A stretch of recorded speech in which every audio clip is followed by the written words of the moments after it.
Hi, Eleanor. It's really good to see you today. How have things been going since we last talked? It's been all right. It's, I think similar to what we talked about last time. It's just been hard asking for help recently, just especially with my daughter. Right. What do you think's making it hard for you? I've always been so independent, and now I just see myself as a burden, to most everyone in my life. Yeah, that sounds really difficult. I know a lot of things have been, changing for you.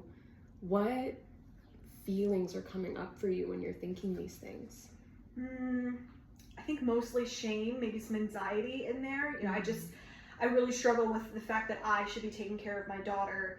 I should be able to handle myself. I want to be more independent. Yeah, I hear that. I'm hearing a lot of shoulds. You should be taking care of your daughter, and you should be more independent. And a lot of, you feel like a burden and this and that. How do those thoughts serve you? What do they kind of do for you? I don't know. I think they ultimately make it harder for me to ask for help. They're obstacles in their own way, and I feel like a burden. It makes me feel pathetic. Once I start thinking that way, it's hard for me to stop. Yeah, that's completely understandable. Our thoughts can be a real roadblock. I would like us to maybe try to use different language, because I'm hearing, pathetic, I'm a burden, a lot of very negative self-talk. Do you think it could be possible that, you're in a new and challenging situation you haven't been in before, and maybe you're trying your best to navigate it? Maybe. Okay. How does it feel when I say that? Maybe relieving to hear someone else say it. And it's comforting. I know you're saying it to comfort me, but it's definitely still hard to hear that from myself. Yeah, absolutely. I think, the language we use with ourselves can really shape our perception of what's going on. And so I do just encourage you to kind of, when those thoughts crop up, maybe try to challenge them a little bit and add in a little bit of positive self-talk of, this is new, this is challenging, I've never had to do this before. But I completely understand those cycles are very, very, very hard to break. I think I'm afraid too, just that the outcome of fearing these things is going to result in my daughter getting sick of me and not wanting to come around anymore because she feels like I'm such a burden. Right. So that's kind of the feared outcome of asking for help. Yeah. Okay, absolutely.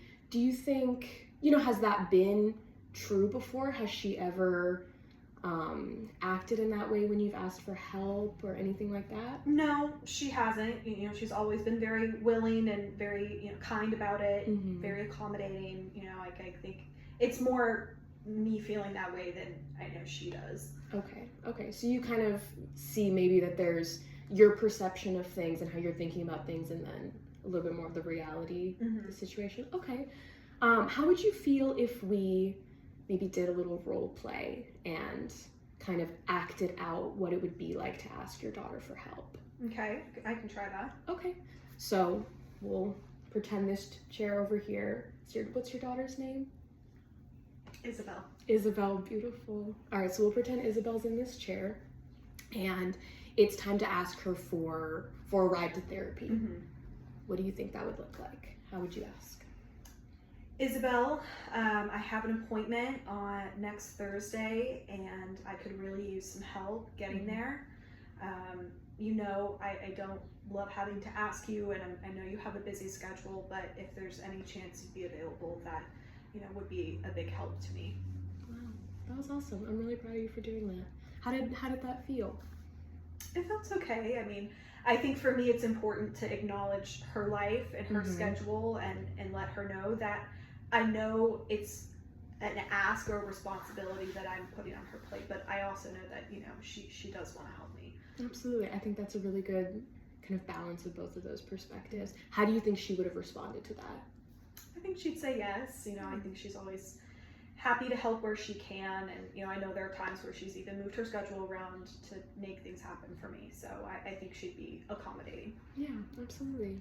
That's awesome. I think you've shown a lot of bravery today, being willing to do that, and got very vulnerable, and I really do appreciate that. How are you feeling at the end of this? I'm okay. I think it's helpful to try the practice of it, of even verbalizing it, because I think I sometimes, have the desire to, and then I stop myself before I do it. So maybe just getting into the habit of practicing it, and finding ways in my life where I can reach out to her more. Definitely.